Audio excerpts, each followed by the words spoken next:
Кеше бір ақсақал айтады, мен енді тағы да айтайын, біздің енді сөйлеушілеріміз естіп отқан шығар. Айтады, неге сендер азаматтарды жауапкершілікке тартасыңдар, егер ақпарат дұрыс бермесе, жалған ақпарат. Ал енді министрлер жалған ақпарат айтып тұр, міне, алдымызда тұрып. До конца года этот завод, да, произведет 1 миллион шин. Мен айтар едім, егер шын азамат болсаңыз, енді дәл осылай батыл сөйлеп, жылдың аяғында 1 миллион шина шықпаса, онда отставкаға беріңіз. Бере аласыз ба? Әлде үндемей тағы бізге күліп жағдайды айтып кетесіз, ол мәселе сонда.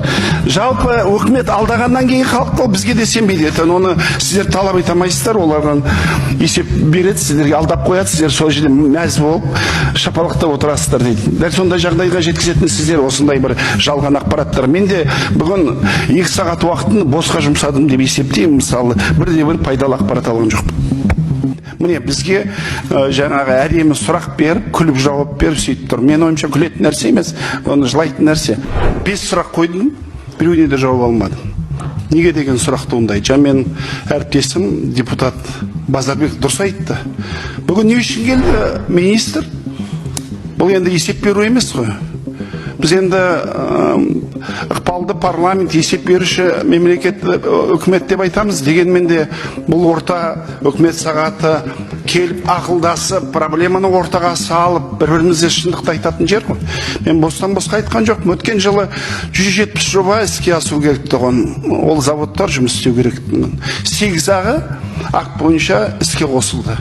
Бүгін сон жауабын тыңдайын деп келдік, бірде-бір ақпарат естіген жоқпыз. Себептері қандай, проблемалар қандай, кімді жауапкершілікке тартамыз, неге олай? Қаржы туралы бір есеп бермеді.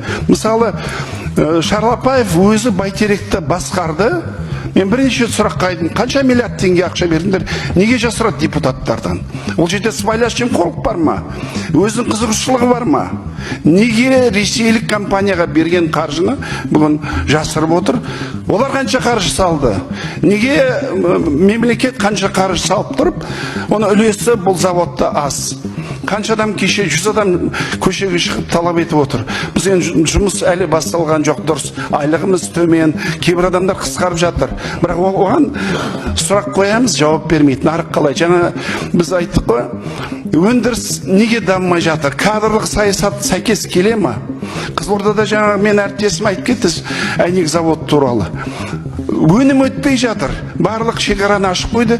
Ресейлік әйнек заводтары бізді қаптап кетті. Мемлекеттің мектептерін салып жатырмыз, ол әйнектерді алмайды. Мен жаңағы Базарбектің айтқан кублей заводы, асфальт заводы, цемент заводы барлығы жабылудың алдында министр ол туралы бірде-бір сөз айтпайды.